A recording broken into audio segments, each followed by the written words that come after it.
2023ರಲ್ಲಿ Yash Dayal 5 six ಕೊಡ್ತಾರೆ ರಿಂಕು ಸಿಂಗ್ಗೆ. ಆವಾಗ zero ಆಗಿರ್ತಾನೆ. ಇವತ್ತು ಯಶ್ ದಯಾಲ್ ಹೀರೋ ಆಗಿದ್ದಾರೆ ನೋಡಿ. ಆ ಸಂದರ್ಭದಲ್ಲಿ ರಿಂಕು ಸಿಂಗ್ ಸತತವಾಗಿ 5 ಸಿಕ್ಸ್ ಬಾರಿಸಿ ಆ ಪಂದ್ಯವನ್ನು ಗೆಲ್ಲಿಸಿಕೊಡ್ತಾರೆ.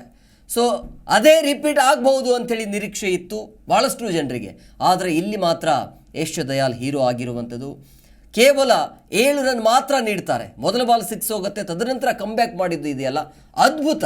ಅಂದರೆ ಸ್ಟ್ರೈಕ್ ರೇಟಲ್ಲಿ ಧೋನಿ ಅವರು ಇರ್ತಾರೆ, ಕ್ರೀಸಲ್ಲಿ ಧೋನಿ ಮತ್ತು ರವೀಂದ್ರ ಜಡೇಜಾ ಇಬ್ಬರು ಇರ್ತಾರೆ, ದಿಗ್ಗಜರು ಇರ್ತಾರೆ.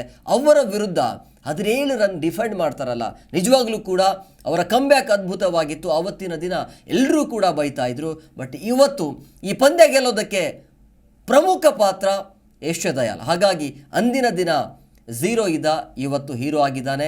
0 to ಹೀರೋ ಆಗೋದಕ್ಕೆ ಸಮಯ 1 ವರ್ಷ ಬೇಕಾಗಿತ್ತು. ಸೊ ವಾಪಸ್ ಆ ಸಮಯ ಬಂದಾಗಿದೆ. ಸೊ ಹಾಗಾಗಿ RCB ಗೆಲ್ಲೋದಕ್ಕೆ, ಕ್ವಾಲಿಫೈ ಆಗೋದಕ್ಕೆ, ಪ್ಲೇ ಆಫ್ಗೆ ಹೋಗೋದಕ್ಕೆ ಯಶ್ ದಯಾಲ್ ಅವರ ಪಾತ್ರ ಅದ್ಭುತವಾಗಿತ್ತು. ಜಿ ಕನ್ನಡ ನ್ಯೂಸ್ ಈಗ ನಿಮ್ಮ ಮನೆಯಲ್ಲೇ ನೋಡಿ. ಎಲ್ಲ ಕೇಬಲ್ಗಳಲ್ಲಿ ಈಗ ಲಭ್ಯ.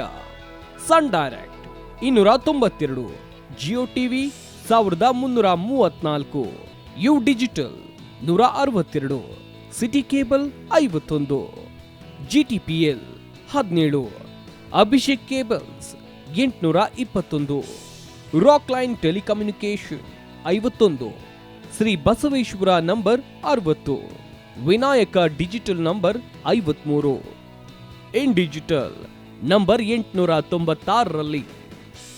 ನಿಮ್ಮಿಸ್ತದ ಜಿ ಕನ್ನಡ ನ್ಯೂಸ್ ನೋಡಿ ಆನಂದಿಸಿ.